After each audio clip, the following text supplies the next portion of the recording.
Hi friends, ಎಲ್ಲರೂ ಹೇಗಿದ್ದೀರಾ? ನಾವಿವತ್ತು ನಾಟಿ ಕೋಳಿ ಸಾಂಬಾರನ್ನ ಯಾವ ರೀತಿ ರುಚಿಕರವಾಗಿ ಮೈಸೂರು ಶೈಲಿಯಲ್ಲಿ ಮಾಡ್ಬೋದು ಅಂತ ತೋರಿಸ್ತಾ ಇದ್ದೀವಿ. ಸೊ ಹಾಗಿದ್ರೆ ಬನ್ನಿ, ರೆಡಿ ಅಲ್ಲ ರುಚಿ ರುಚಿಯಾದ ನಾಟಿ ಕೋಳಿ ಯಾವ ರೀತಿ ಮಾಡ್ಬೋದು ಅಂತೇಳಿ. ನಾಟಿ ಕೋಳಿನ ಯಾವ ರೀತಿ ಕಂಡುಹಿಡಿಬೇಕು ಅಂದರೆ, ಆ ಸ್ಕಿನ್ ಫ್ಯಾಟ್ ಬಂದು ಯೆಲ್ಲೋ ಕಲರ್ ಇರಬೇಕು. 1.5 kg ನಾಟಿ ಕೋಳಿ, ಈರುಳ್ಳಿ, ಬೆಳ್ಳುಳ್ಳಿ, ಚಕ್ಕೆ, ಲವಂಗ, ಒಂದು ಸ್ವಲ್ಪ ಮೆಣಸು, ಸ್ವಲ್ಪ ಶುಂಠಿ, ಕೊತ್ತಂಬರಿ ಸೊಪ್ಪು. ಎಣ್ಣೆ ಬಿಡ್ತಾ ಇದ್ದೀನಿ.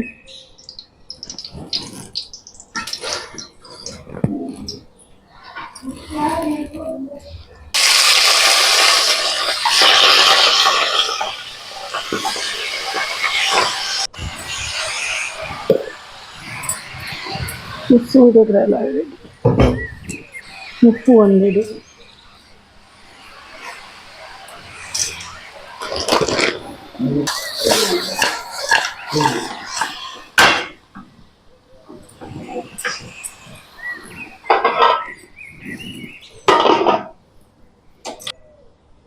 ಈಗ ಮಿಕ್ಸಿ ಮಾಡ್ಕೊಳ್ಳೋದಕ್ಕೆ ಏನೇನು ಪದಾರ್ಥಗಳನ್ನ ಹುರ್ಕೊಬೇಕಂತ ತೋರಿಸ್ತೀನಿ. ಚಕ್ಕೆ, ಲವಂಗ, ಬೆಳ್ಳುಳ್ಳಿ, ಶುಂಠಿ, ಈರುಳ್ಳಿ ಇದನ್ನೆಲ್ಲ ಹಾಕಿ ಸ್ವಲ್ಪ ಲೈಟ್ ಬ್ರೌನ್ ಆಗೋವರೆಗೂ ಹುರ್ಕೊಬೇಕು.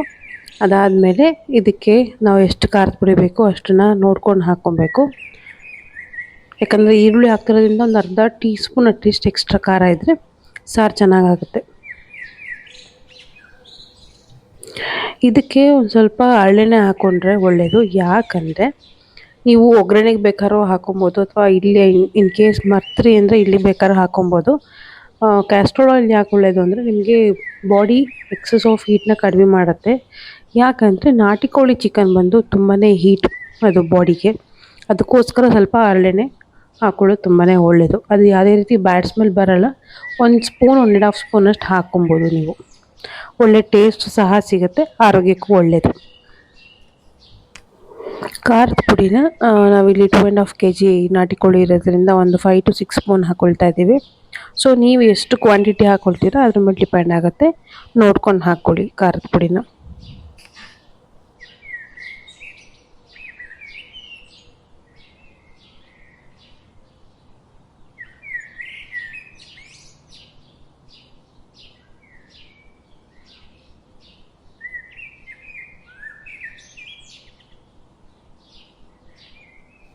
ಈ ರೀತಿ ಸ್ವಲ್ಪ ಫ್ರೈ ಮಾಡಿಕೊಂಡು ಅದನ್ನು ನೀವೇನು ಮಾಡಬೇಕು, ಸ್ಟವ್ನ ಆಫ್ ಮಾಡ್ಕೊಬೇಕು. ಇನ್ ಕೇಸ್ ಏನಾದರೂ ಬೇಕು ಅಂದರೆ ಆ್ಯಡ್ ಮಾಡಿಕೊಂಡ್ರೆ ಬಿಸಿ ಇದ್ದಾಗಲೇ ಸ್ವಲ್ಪ ಒಂದು ಹದಕ್ಕೆ ಬರುತ್ತೆ, ಮತ್ತು ಟೇಸ್ಟ್ ಸಹ ಚೆನ್ನಾಗಿರುತ್ತೆ ಖಾರದ ಪುಡಿ ಹುರಿದು ಮಾಡೋದ್ರಿಂದ ಈರುಳ್ಳಿ ಮೇಲೆ.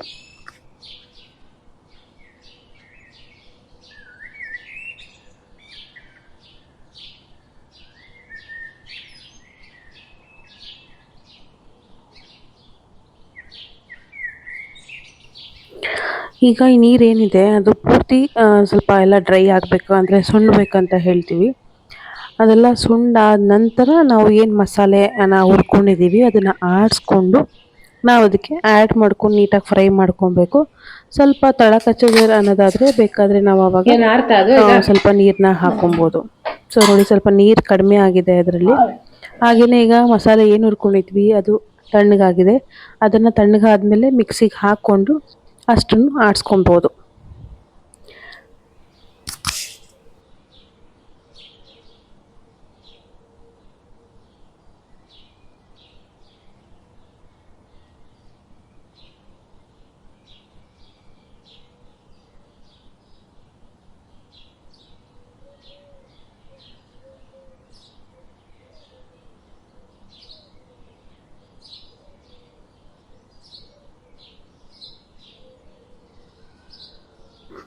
ಕೊತ್ತಂಬರಿ ಸೊಪ್ಪನ್ನ ಸಹ ನೀವು ಮಿಕ್ಸಿ ಜೊತೆ ಹಾಕ್ಕೊಂಡು ಆಡಿಸ್ಕೊಬೋದು.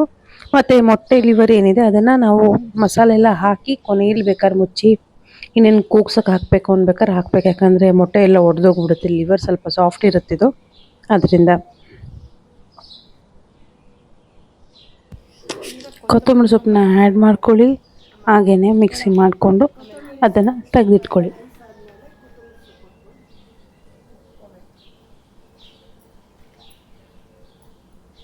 ಮಸಾಲೆನೇ ಘಮ ಘಮ ಅಂತಾರೆ.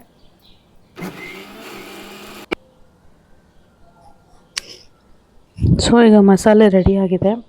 ಆ ಮಸಾಲೆನ ಏನು ಘಮ ಘಮ ಅನ್ನುತ್ತೆ ಅಂದರೆ ನಿಮಗೆ ಅಷ್ಟು ಚೆನ್ನಾಗಿರುತ್ತೆ ಮಸಾಲೆ.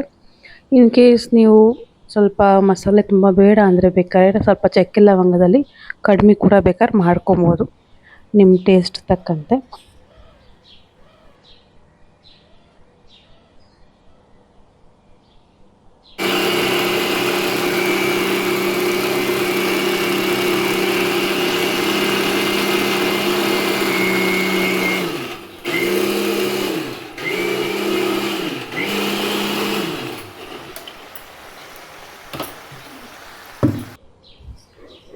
ಈಗ ನೀರು ಸುಂಡಿರೋದ್ರಿಂದ ಸೊ ಏನು ವಾಟರ್ ಇಲ್ಲ.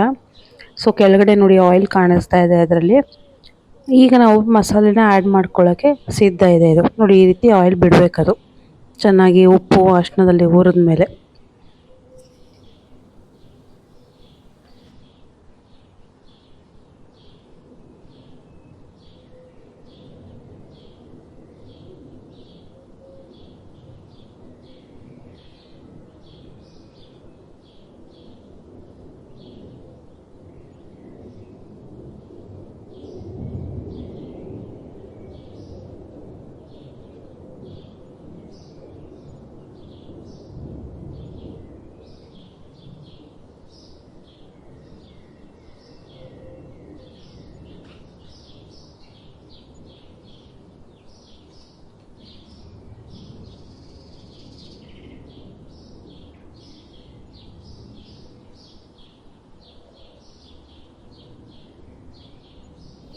ಒಂದ್ಸಲ ಮೇಲೆ ಕೆಳಗೆ ಮಾಡ್ಕೊಳ್ಳಿ.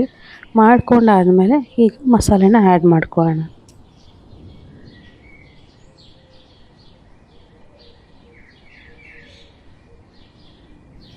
ಈ ರೀತಿ ಮಸಾಲೆ ಆ್ಯಡ್ ಮಾಡಿಕೊಂಡು ನಾವು ನಿಧಾನವಾಗಿ ಮೇಲೆ ಕೆಳಗೆ ಮಾಡ್ಕೊಬೇಕು.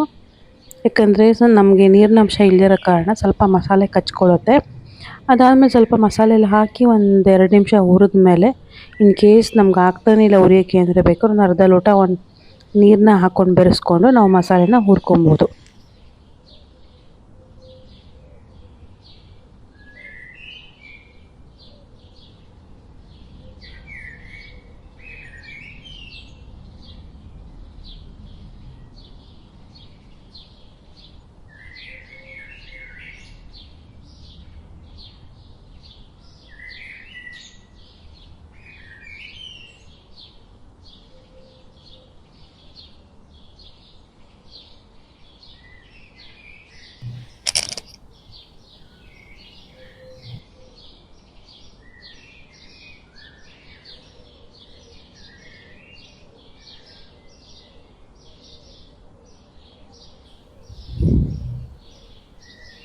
ಈಗ ನೋಡಿ ಸ್ವಲ್ಪ ನೀರನ್ನ ಆ್ಯಡ್ ಮಾಡ್ಕೊಳ್ತಾ ಇದ್ದಾರಮ್ಮ.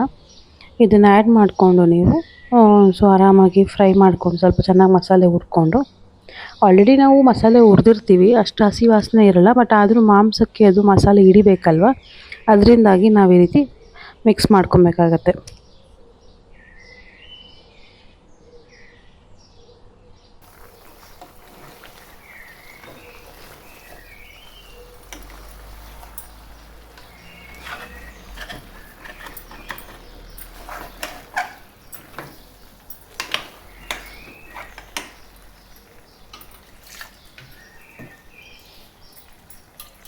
ಸೊ ಮಸಾಲೆನ ಒಂಚೂರು ಈ ಥರ ನಮ್ಮ ಅಮ್ಮನ ಥರ ವೇಸ್ಟ್ ಮಾಡಬೇಡಿ, ಎಲ್ಲನೂ ನೀಟಾಗಿ ತೊಳೆದು ಹಾಕ್ಬಿಡಿ.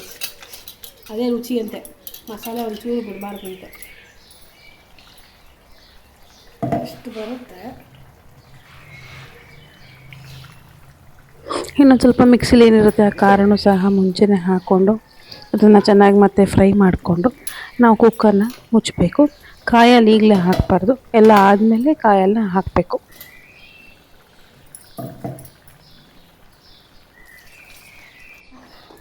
ಈಗ ಖಾರ ಕುದ್ದಾಯಿತು, ಸ್ವಲ್ಪ ನೀರು ಹಾಕಿ ತಿರುಗಿಸ್ತಾ ಇದ್ದೀನಿ.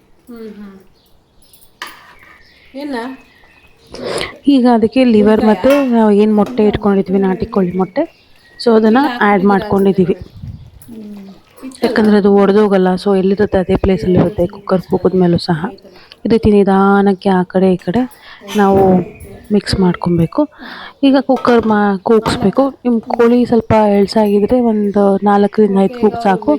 ಇನ್ ಕೇಸ್ ಸ್ವಲ್ಪ ಬಲ್ತಿದ್ರೆ, ಕ್ವಾಂಟಿಟಿ ಜಾಸ್ತಿ ಇದ್ರೆ 6-7 ಕೂಗು ಬೇಕಾಗುತ್ತೆ. ಸೊ ಅಲ್ಲಿವರೆಗೂ ಪ್ಯೂರ್ ನಾಟಿ ಕೋಳಿ ಇದ್ರೆ ಮಾತ್ರ. ಸೊ ಬೆಂದಾಗಿದೆ. ಮತ್ತು ನಮ್ಮ ಕಡೆ ನಾವು ದೃಷ್ಟಿ ಆಗುತ್ತೆ, ಕಣ್ಣೆಸರು ಕಾಲ್ಧೂಳು ಆಗುತ್ತೆ ಅಂತೇಳಿ ಚಾಕು ಕಾಯಿಸಿ ಈ ರೀತಿ ಚಾಕುನ ಹಚ್ತೀವಿ. ದೃಷ್ಟಿ ಆಗಿರುತ್ತೆ ಅಂತ.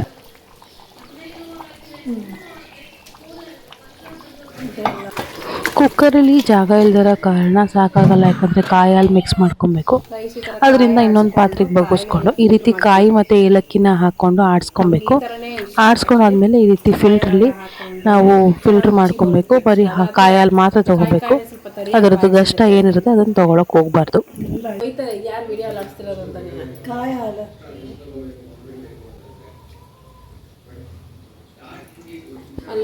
ಈಗ ಚೆನ್ನಾಗಿ ಎಲ್ಲ ಆಗಿದೆ. ಅದಾದಮೇಲೆ ಕಾಯಿ ಹಾಲು ಹಾಕ್ಕೊಂಡು ಒಂದು ಸ್ವಲ್ಪ ಕುದಿ ಬಂದಮೇಲೆ ಈ ರೀತಿ ಸೊ ಇದೊಂದು 5 ನಿಮಿಷ ಕುದ್ರೆ ಸಾಕು, ನಮಗೆ ನಾಟಿ ಕೋಳಿ ಸಾರು ರೆಡಿ ಆಗುತ್ತೆ. ನಾಟಿ ಕೋಳಿ ಸಾರು ಆದಷ್ಟು ನೀರಿನ ರೀತಿನೇ ಇರಬೇಕು, ಲಿಕ್ವಿಡ್ ಟೈಪಲ್ಲಿ. ತುಂಬ ಗಟ್ಟಿ ಇದ್ದರೆ ಚೆನ್ನಾಗಿರಲ್ಲ ಅದು. ಈ ಸಾರಿಗೆ ನಾಟಿ ಕೋಳಿಗೆ ಮುದ್ದೆ, ರಾಗಿ ಮುದ್ದೆ ತುಂಬಾ ಒಳ್ಳೆ ಕಾಂಬಿನೇಷನ್ ಆಗುತ್ತೆ. ಸೊ ಅದರಿಂದ ತುಂಬಾ ಒಳ್ಳೆಯದು. ಮತ್ತು ನಿಮ್ಮನೇಲೂ ಇದೇ ರೀತಿ ರುಚಿಯಾಗಿ ನಾಟಿ ಕೋಳಿ ಸಾಂಬಾರು ಮಾಡಿ ನಮಗೆ ಕಮೆಂಟ್ಸ್ ಬಾಕ್ಸಲ್ಲಿ ಕಮೆಂಟ್ಸ್ ಮಾಡಿ. ಇನ್ಯಾವುದಾದ್ರು ನಿಮಗೆ ಬೇರೆ ರೆಸಿಪಿ ಬೇಕು ಅಂದರೂ ಕೂಡ ಮೆಸೇಜ್ ಮಾಡಿ. Thank you.